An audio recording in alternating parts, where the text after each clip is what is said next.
Desde la ciudad de Jerusalén, Ira Kodesh, les enviamos un fuerte abrazo, esperando que estén bien en estos momentos de dificultad y que pronto podamos sobrepasar todos juntos esta enfermedad, este mal momento, y que solamente escuchemos noticias buenas.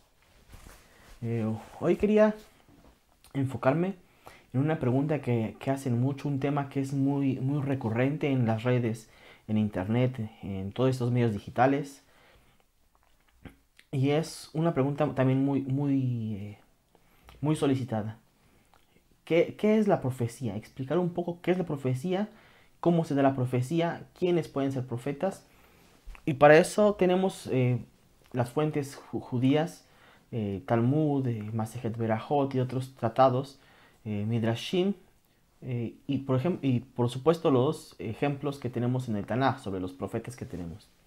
Ahora, hubo un rabino muy importante, Rambam, Rabbi Moshe ben Maimón, que eh, por supuesto leyó todos los textos del Tanaj, los textos bíblicos, del principio a fin, no solamente una vez, sino que también los explicó. Y él nos pone pautas que él con su método de deducción y de análisis de texto nos muestra y nos trae a la luz evidencia que podemos ver muy claramente en los profetas cómo es que funciona la profecía. Y una de las primeras cuestiones que Rabbi Moshe ben Maimón nos va a hablar es que tiene que haber una perfección del ser humano, que el ser humano tiene que buscar su bien, su mejoramiento día con día. Y explica a Rambam, Rabbi Moshe ben Maimón, que un hombre tiene que mejorar su intelecto día con día, con estudios, con perfeccionamiento, y se tiene que estar interesado en profundizar en los conocimientos de la creación, entender la creación y al creador. Dice, porque a través del creador vamos a entender, a través de entender la creación, vamos a entender al creador. Es un hombre que se dedique a la vagancia, un hombre que no estudie, un hombre que no perfeccione su intelecto, su conocimiento, no va a poder progresar y por supuesto es un hombre que va a estar fuera de poder recibir profecía. Eh, Pone él explica en 3 puntos que una persona tiene que tener listas o tener arregladas para poder alcanzar ese nivel de la nebuá que en hebreo, que en español se traduce como profecía, es nebuá. Jasón es otro ejemplo, Jasón que es visión, un vidente. Eh, por ejemplo, muchos libros de los profetas empiezan Jasón de Obadía, Jasón de Jezquel, las visiones de Obadía, las visiones de Daniel, y que son obviamente, nos va a explicar Rambam, que son diferentes niveles de percepción de Hashem y de la profecía. Entonces explicamos que hay que perfeccionar el intelecto. También dice que hay que tener perfección de nuestras cualidades morales. Dice un hombre que desee el bien, dice el bien por sí mismo es un hombre que califica para poder acercarse a la profecía. Pero un hombre que busque poder, que busque regalos, que busque ser admirado, que busque, dice, explica él, que busque ¿cómo se llama? El reconocimiento de las masas, es un hombre que va a quedar fuera totalmente de lo que es la profecía. ¿Por qué? Porque solamente Hashem va a buscar a los hombres más refinados. Por ejemplo, vemos que los ejemplos de los profetas, Daniel, Azaría, Hananías, Mishael, esos muchachos perfeccionaban su conocimiento y no estaban en la corte del rey por querer llamar la atención, estaban en la corte del rey porque él veía sus buenas cualidades, su intelecto y los acercó para sí. Y fueron obviamente ellos quienes fueron a recibir este regalo de Hashem que es la nebuá. Moshe Rabenu también era un pastor, se alejó, era humilde y recibe profecía. Lo mismo con muchos de nuestros profetas. Podemos ver que no buscaban un bien personal. Eliyahu Anabí, que era el profeta Elías, Eliyahu era un sacerdote, pero vivía en el desierto. ¿Por qué? Porque buscaba la simpleza, no buscaba el poder, no buscaba la gloria, las riquezas, los deseos. Y dice, explican, dice, un hombre que ama la glotonería, que come de más, que bebe de más y que busca de más las relaciones corporales, dice, es un hombre que está alejado del nivel de la profecía porque sus cualidades no son adecuadas para recibir. Explican los rabinos un ejemplo como un cli. ¿Qué es un cli? Un cli en hebreo es un recipiente. Dice un cli que tiene un hoyito por acá, no va a recibir líquidos, solamente va a poder recibir sólidos. ¿Por qué? Una coladera, un ejemplo en español, una coladera, si le pones un líquido lo va a dejar correr, pero si le pones, no sé, nueces y le pones almendras, como tiene como está hecho para dejar pasar cosas pequeñas, no va a tener problema con recibirla. Pero las nueces van a quedarse ahí. Pero en cambio, si pusieras el agua en una botella, en un vaso, ahí no va a pasar nada. El agua se va a mantener y la va a contener. Porque es un cli, un recipiente que está preparado para contener ese tipo de material. De igual forma, un hombre es un cli. Y si el hombre no está preparado para recibir lo que es la nebuá, no, va a ser como esa agua que va a llegar a ese recipiente y va a fluir, no va a ser contenido ahí. Igualmente, estas son cualidades que nosotros tenemos que poder perfeccionar para poder ser un cli que pueda recibir la profecía. Y tampoco es que cualquier hombre que haya perfeccionado todo esto vaya a ser profeta. Por ejemplo, en nuestros días y desde hace 2000 años no hay profecía. ¿Por qué? Lo vamos a hacer un poquito más adelante, pero tiene que ver con el exilio del pueblo de Israel. Y una tercera facultad que tiene que estar perfeccionada en nosotros es la imaginación. La imaginación juega un papel muy importante. Y una persona, un hombre o una mujer, porque llegó a haber profetisas, que eh, no procuren una limpieza de su imaginación, dice, no van a poder tener profecía.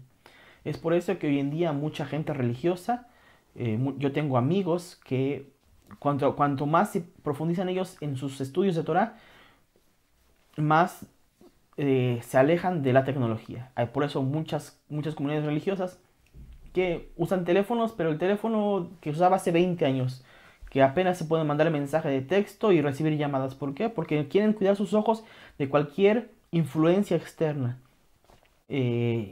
Y todo eso se consigue solamente alejándonos de este tipo de cuestiones. Por ejemplo, alguien que se la pasa viendo películas, que se la pasa leyendo historietas, que eh, se la pasa viendo cuánta tontería que se encuentra enfrente. Todo eso, sus ojos lo captan, llega a su mente y queda almacenado. Ahora su imaginación ahora ya tiene un sesgo.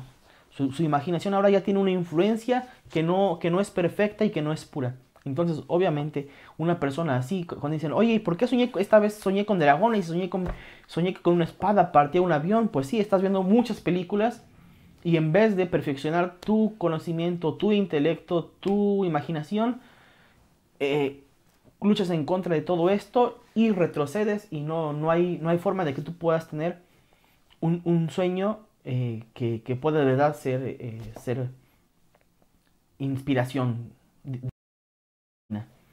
Por eso es que estamos hoy tan confundidos. En el tratado de Masejet Berajot, bueno, yo estudié un poco de psicología, estudié la carrera de psicología, soy psicoanalista también, y estudié obviamente las teorías de los sueños de Freud, las teorías de los sueños de Jung y otras teorías que hay en la psicología. Y es muy curioso que Masejet Berajot, por ahí de la página que es Samech Dalet, si no mal recuerdo, trae muchos ejemplos de sueños. Y los rabinos te explican, este sueño es profético, este sueño es así.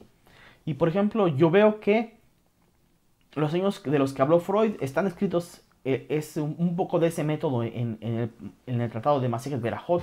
Los sueños de los que habla Carl Jung también están descritos su método en el Masejet Berajot. Y hay otros dos métodos. Y uno de ellos son los proféticos. Pero ahora no vamos a hablar de ellos, simplemente porque mucha gente cree que todo lo que sueña es profético y no. Muchas veces nuestros sueños son solamente también lo dice el psicoanálisis, son solamente una imagen de lo que vivimos en el día y ahora se te aparece. Obviamente tienen significados, pero no van a ser significados proféticos. Al menos de que tengas todo esto, todas estas cualidades trabajadas en ti. Y un punto muy importante que nos trae el Rambam, dice un ejemplo que está en Bereshit Rabbah, un Midrash que dice, el sueño, nuestros sabios dicen en la Gemara que el sueño es una 60ª parte de profecía, pero solamente puede ser si tiene todas estas condiciones. Si no tiene estas condiciones de perfeccionamiento de la imaginación, perfeccionamiento del intelecto, no, nuestro sueño no va a ser una 60ª parte de profecía. Y Rambam nos trae otro ejemplo. Dice, un sueño es obviamente una persona que tenga todas las perfecciones de las que estamos hablando, la moral, la intelectual y la imaginativa. Dice, un sueño es como un fruto arrancado antes de tiempo. Dice, cuando tú tienes un fruto arrancado antes de tiempo y lo muerdes, no tiene la dulzura del sueño, no tiene la dulzura del fruto en sí mismo, no tiene el sabor, no lo puedes digerir. Dice, pero sigue siendo un fruto. Como cuando alguien arranca un mango que recién está tiernito, chiquito, que no va a madurar.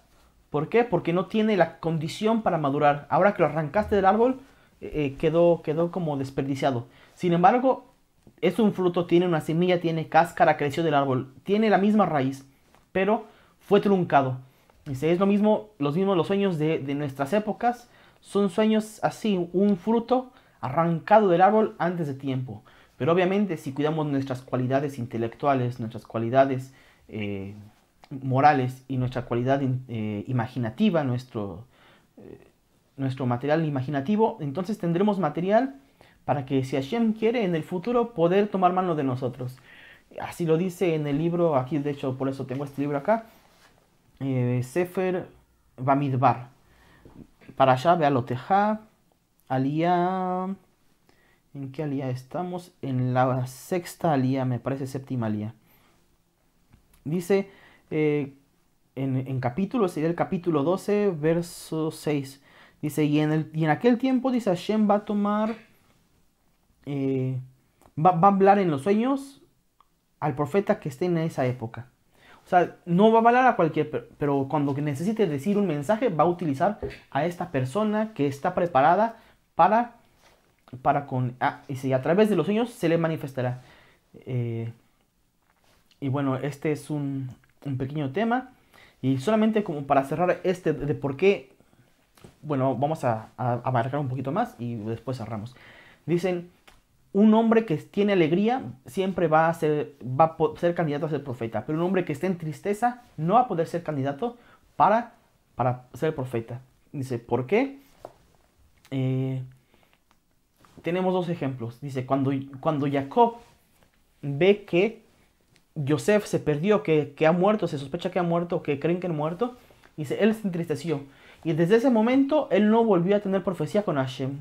Y lo podemos ver durante toda la época en la que Yosef está en Egipto, antes de que él sepa que está vivo, él no puede tener, no hay ningún verso, ningún pasuk que nos diga que él tuvo profecía. Pero en cuanto él se entera de que Yosef está vivo, vuelve a tener profecía. Y vuelve a Hashem a hablar con él y le dice, sí, puedes bajar a Midraim, no te preocupes, todo va a estar bien. También cuentan de Moshe que cuando el pueblo murmuró contra él, se entristeció y perdió un poco de su profecía y no recibía la misma profecía de Hashem que recibía al principio. Una aclaración, si nosotros podemos ver, no hubo casi ningún profeta que pudiera escuchar a Hashem mientras estaba despierto. Solamente Moshe dice que su profecía fue totalmente en ese sentido, pero todos los demás profetas, Yehezkel, Daniel, todos ellos tuvieron visiones en sueños o en estados de somnolencia, pero nadie pudo tener profecía sino Moshe y en algunas ocasiones el profeta Shmuel, el Naví Shmuel, pudieron tener profecía, escuchar la palabra de Hashem mientras estaban en un estado de alerta, de visión.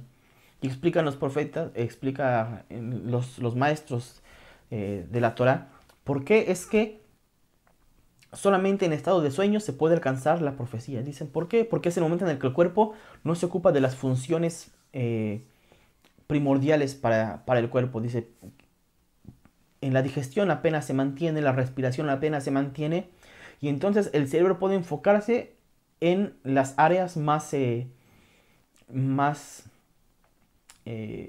las menos sustanciales, y ahora puede abocarse al intelecto de verdad. Y en ese momento en el que tenemos nuestra mente despejada, en que estamos nutridos de toda la energía, entonces ahí es cuando nuestro cerebro de verdad se puede conectar con lo que es la profecía. Pero si uno no llega a esos grados, uno no de purificación corporal, de purificación intelectual, de purificación moral, de purificación, no solamente purificación, sino elevación.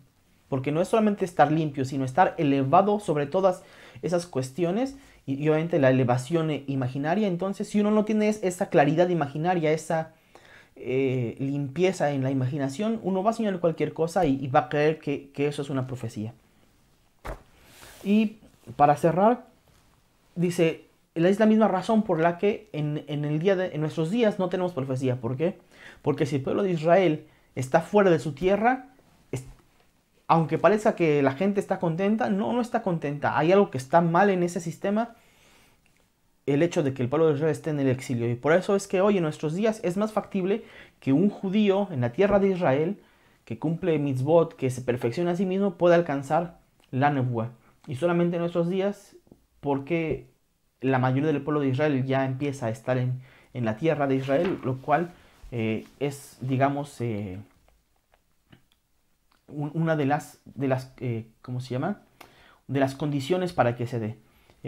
De hecho, lo leímos en Pesach recién, no recuerdo si fue en Shabbat o en el Yom Tov Rishon, de Pesach, la Haftarah. La Haftarah nos relata esta visión que tiene el profeta Ezequiel, que va al valle y que ve los huesos muertos. Dice que primero va a reunir todos los huesos. Y esa puede ser una profecía que se puede entender como en nuestros días. Que el pueblo de Israel estaba disperso un poco allá, otro poco allá, otro poco en Europa, otro poco en África, otro poco en Asia, otro poco en América. Dice, pero después, cuando se reconstruye el Estado de Israel, los judíos vienen de todas las partes, como los huesos estos que se juntan, y que antes eran como simplemente un trozo de algo, ahora vuelven a formar un cuerpo. Primero se reúne todo el esqueleto, digamos. Dice, ahora le crecen tendones que le vuelven a dar cohesión a todos estos huesos, que los vuelven a juntar, que los vuelven a dar una, como le llaman, como una masa. Ahora le da músculos, ya tiene carne, y ahora tiene el y ahora tiene una piel. Dice, y después, ya que está el cuerpo formado, ahora sí ya puede recibir el ruach. El ruach es el ejemplo de la nebuá. Es una de las formas en las que en la Torah, en el Tanaj, en la Biblia se nos explica que el Ruach es la nebuá. Esperamos pronto hablar más sobre estos temas, aclarar dudas. Esperamos sus comentarios, sus preguntas, y esperamos responderlas con gusto prontamente. De nuevo, Refuah Shlema, donde quiera que se encuentren, para ustedes, para sus familias, que prontamente veamos y escuchemos no solamente buenas noticias, que el próximo Pesach podamos pasarlo en Jerusalén, Avenuyá, reconstrucción para todo el pueblo de Israel y perfeccionamiento para todo el mundo desde la ciudad de Jerusalén. Yedidia Mulier, Shalom.